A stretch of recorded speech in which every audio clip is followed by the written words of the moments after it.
Lori Coombs' father was murdered when she was just 20 years old, a deliberate, senseless act of violence that changed her life forever. But amid the sadness, anguish, and even depression, she chose to do something most would never consider. Her story of forgiveness in tonight's Someone to Know. He just was such an amazing man. I was absolutely a daddy's girl, absolutely a daddy's girl. I just adored my dad. We had planned to leave the next morning, and all of a sudden I just got this feeling. All that I knew was that I needed to be home. But when she got there, Lori Coombs learned her father had been killed in his Carson City home. It didn't make sense to me. Her beloved dad, Rick Albrecht, was an avid hunter, fisherman, and known for his big bear hugs.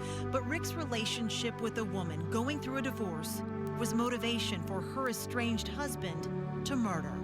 Evil really became real to me for the first time. In 2003, Anthony Eccles went to trial.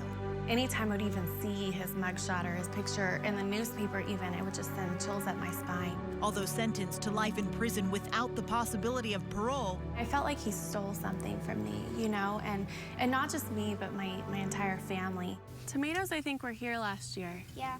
15 years later, Lori's now married. There you go. Thank you. These are sweet peas. And sowing seeds into their children's lives. Two beautiful girls blooming before her eyes. And while she too has grown since losing her dad, it didn't come without anger and bitterness. So I prayed, and I felt God tell me that I needed to forgive.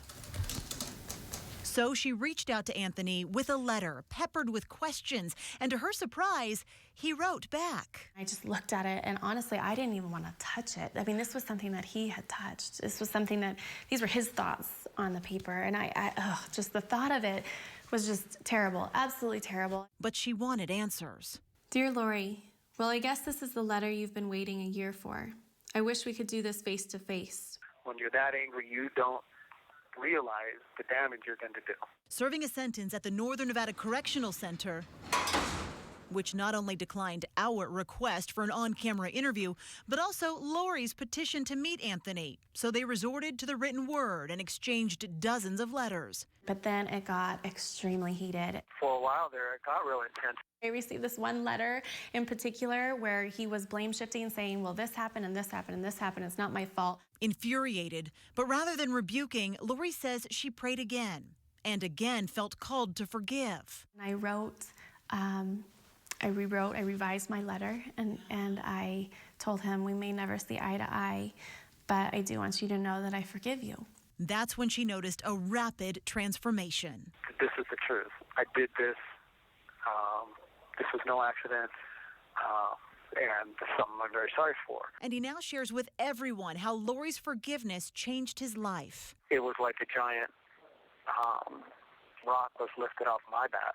He adds in another letter, their testimony is resonating behind bars. Men plotting to seek revenge are now seeking forgiveness. And she wrote back, while I would never have hoped for, wanted, wished for any of this, all that happened between you and my dad, I do see God using it for good. Not just in our lives, but in the lives around us. Just because he's in prison does not mean that he has wasted his life.